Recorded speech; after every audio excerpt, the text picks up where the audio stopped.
रामायण में एक घास के तिनके का भी रहस्य है जो हर किसी को नहीं मालूम, क्योंकि आज तक हमने हमारे ग्रंथों को सिर्फ पढ़ा, समझने की कोशिश नहीं की। रावण ने जब मां सीता जी का हरण करके लंका ले गया तब लंका में सीता जी वट वृक्ष के नीचे बैठकर चिंतन करने लगी। रावण बार बार आकर मां सीता जी को धमकाता था, लेकिन मां सीता जी कुछ नहीं बोलती थी। यहाँ तक कि रावण ने श्री राम जी के वेशभूषा में आकर मां सीता जी को भ्रमित करने की भी कोशिश की, लेकिन फिर भी सफल नहीं हुआ।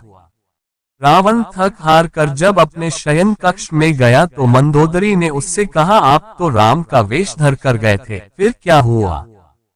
रावण बोला, जब मैं राम का रूप लेकर सीता के समक्ष गया तो सीता मुझे नजर ही नहीं आ रही थी।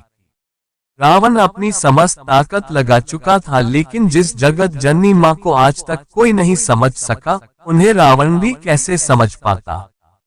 रावण एक बार फिर आया और बोला, मैं तुमसे सीधे सीधे संवाद करता हूँ, लेकिन तुम कैसी नारी हो कि मेरे आते ही घास का तिनका उठाकर उसे ही घूर घूर कर देखने लगती हो। क्या घास का तिनका तुम्हें राम से भी ज्यादा प्यारा है?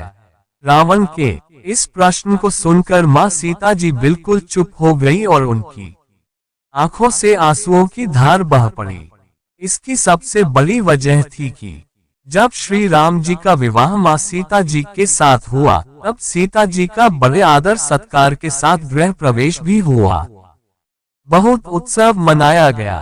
प्रथानुसार नव वधू विवाह पश्चात जब ससुराल आती है तो उसके हाथ से कुछ मीठा पकवान बनवाया जाता है, ताकि जीवन भर घर पर मिठास बनी रहे। इसलिए मां सीता जी ने उस दिन अपने हाथों से घर पर खीर बनाई और समस्त परिवार, राजा दशरथ एवं तीनों रानियों सहित चारों भाइयों और ऋषि संत भी भोजन पर आमंत्रित थे। मां सीता ने सभी को खीर परोसना शुरू किया और भोजन शुरू होने ही वाला था कि जोर से एक हवा का झोंका आया। सभी ने अपनी अपनी पतले संभाली। सीता जी बड़े गौर से सब देख रही थी। ठीक उसी समय राजा दशरथ जी की खीर पर एक छोटा सा घास का तिनका गिर गया, जिसे मां सीता जी ने देख लिया। लेकिन अब खीर में हाथ कैसे डाले, ये प्रश्न आ गया। मां सीता जी ने दूर से ही उस तिनके को घूर कर देखा, वो जलकर राख की एक छोटी सी बिंदु बनकर रह गया। सीता जी ने सोचा, अच्छा हुआ किसी ने नहीं देखा।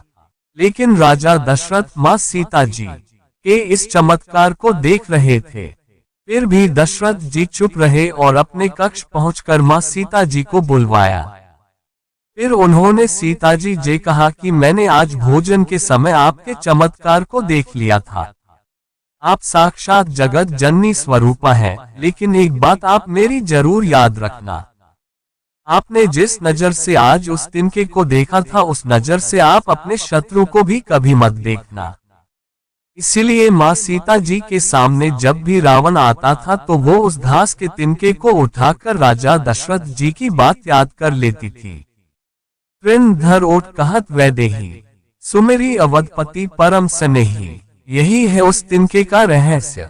इसलिए माता सीता जी चाहती तो रावण को उस जगह पर ही राख कर सकती थी, लेकिन राजा दशरथ जी को दिए वचन एवं भगवान श्री राम को रावण वध का श्रेय दिलाने हेतु वो शांत रही। ऐसी विशाल हृदया थी हमारी जानकी माता।